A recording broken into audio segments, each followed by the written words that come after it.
Some people say this movie for the DC animated universe was unfit. However, I enjoyed every second of it. Sure, it had its ups and downs, but I never made a frown. I think this movie really hit the mark.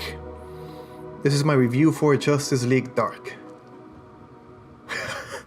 So the plot of this movie is Constantine, Swamp Thing, Zatanna, Deadman, Etrigan the Demon, and Batman getting together to combat supernatural beings and a powerful supernatural villain.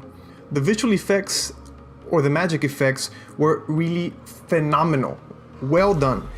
I loved how every person had their own unique style or look to their magic. Like Constantine is true to the comics, yellowish orange, not much spell casting but working with trinkets and other types of spells. Zatanna had a white with blue or bluish white, really powerful. I'm gonna get to her later. Felix Faust, one of the antagonists in the movie, had purple, and Destiny, the main antagonist, who is a sorcerer from medieval times, coming to the future to get his revenge, some shit like that, he had red. Really well done. I loved how they did that. Now on to the characters. Batman. I liked how Batman was used here. He didn't overshadow anyone. He had great action scenes. He was just the correct amount of funny. He had several sounds, like the sounds that Jason O'Mara does, which some people don't like him, but I kind of like him. It's his style. It's his take on Batman. What I didn't like about Batman here is that he had a fight scene with John Stewart, Green Lantern, and he was just taking punches from him like nothing. Like, he received punches from a Green Lantern and they didn't even shake him. He was able to remove Green Lantern's ring like he did before to Hal Jordan, and he explains that they work with focus. So if the guy is not focused, he can remove the Green Lantern ring pretty easily. However, this movie is about the magical side of justice, or the dark magical side of justice. So I'm pretty glad that Batman wasn't used that much. He should remain as a supporting character here. Jason O'Mara, of course, is my second favorite Batman voice actor. His voice is so powerful, just a tad, not a tad, but just the correct amount of intimidating. Great work as always. Next up is Etrigan. Etrigan is used as a brute force of the group. Throw him in when things go bad and let him do his thing. It is always fun to hear him talk about poetic justice and all of that.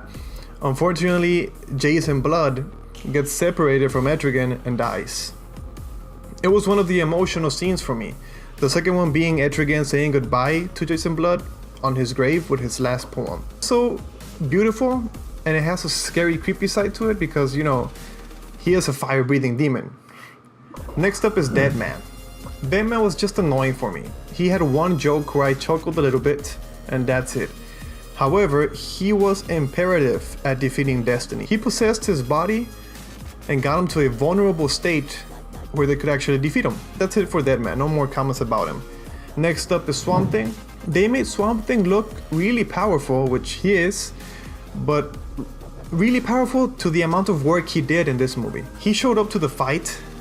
Destiny separated the man from the plant. He threw the man away and Swamp Thing just left.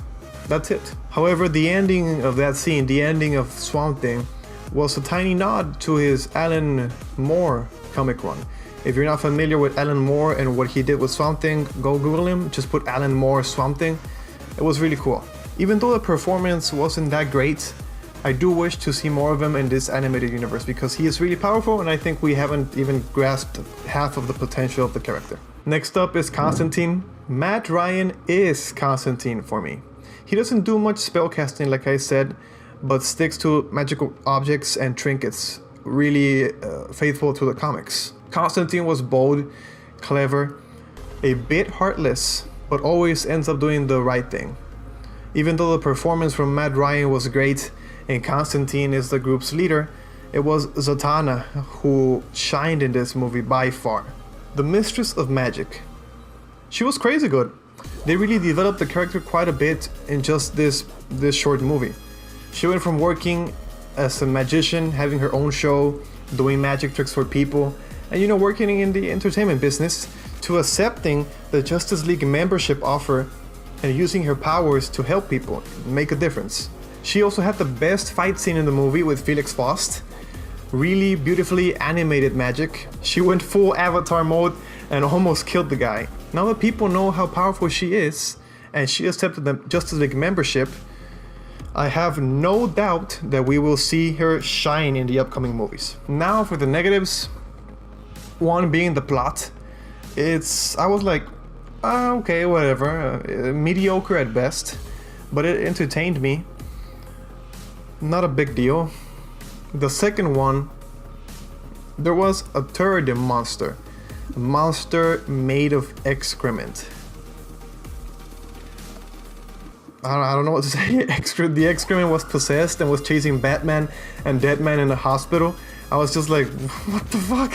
In conclusion, I don't think the movie deserved an R rating. There wasn't much violence or gore. The plot was mediocre at best. Great magic effects, entertaining, and I want to see more Zatanna. Guys, thank you so much for watching. I am Memo. This was my review for Justice League Dark. If you enjoyed, please like it helps me a lot, and subscribe to see more. I'll see you in the next video.